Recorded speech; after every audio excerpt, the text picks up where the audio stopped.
ব্রাজিলের বিশ্বকাপ স্কোয়াডে ডাক পেতে যাচ্ছেন নেইমার জুনিয়র।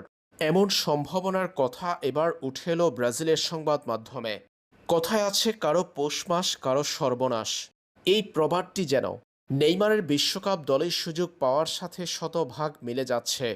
আগামী মাস অর্থাৎ মেতেই বিশ্বকাপের জন্য চূড়ান্ত স্কোয়াড ঘোষণা করতে হবে ব্রাজিলের। জানা গেছে 18 মে সেলেসাউদের 26 সদস্যের চূড়ান্ত স্কোয়াড ঘোষণা করবেন কার্লো আনচেলত্তি। এর আগেই প্রাথমিক স্কোয়াড জানিয়েছেন তিনি। বিশ্বকাপের জন্য নেইমার জুনিয়রকে নিজের স্কোয়াডে বিবেচনা করবেন কিনা আনচেলত্তি, সে বিষয় নিয়ে স্পষ্ট কোনো বার্তা না দিলেও এবার নেইমারের সুযোগ খুলে গেল। বিশ্বকাপ স্কোয়াডে ডাক পাচ্ছেন নেইমার জুনিয়র। কদিন আগে চেলসির ব্রাজিলিয়ান ফরওয়ার্ড এস্তেভাও উইলিয়ান পড়েছেন চোটে।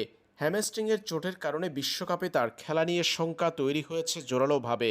অস্ত্রোপচারের কথাবার্তাও চলছে তার। যদিও হ্যামস্ট্রিংয়ের চোট সারাতে অস্ত্রোপচার করাতে এখনই রাজি নন এস্তেভাও উইলিয়ান। তারপরেও শেষ পর্যন্ত যদি বিশ্বকাপের আগে ফিট হয়ে উঠতে না পারেন তরুণ এই ব্রাজিলিয়ান, কিংবা তাকে বিশ্বকাপ স্কোয়াডে না রাখতে পারেন আনচেলত্তি, তার জায়গাতে নেইমারকে দলে অন্তর্ভুক্ত করবেন ইটালিয়ান এই কোচ। সংবাদ গণমাধ্যমের তথ্য বলছে এমনটা। এস্তেভাওয়ের দল থেকে ছিটকে যাওয়া নেইমারকে নিতে বাধ্য করেছে কার্লো আনচেলত্তিকে।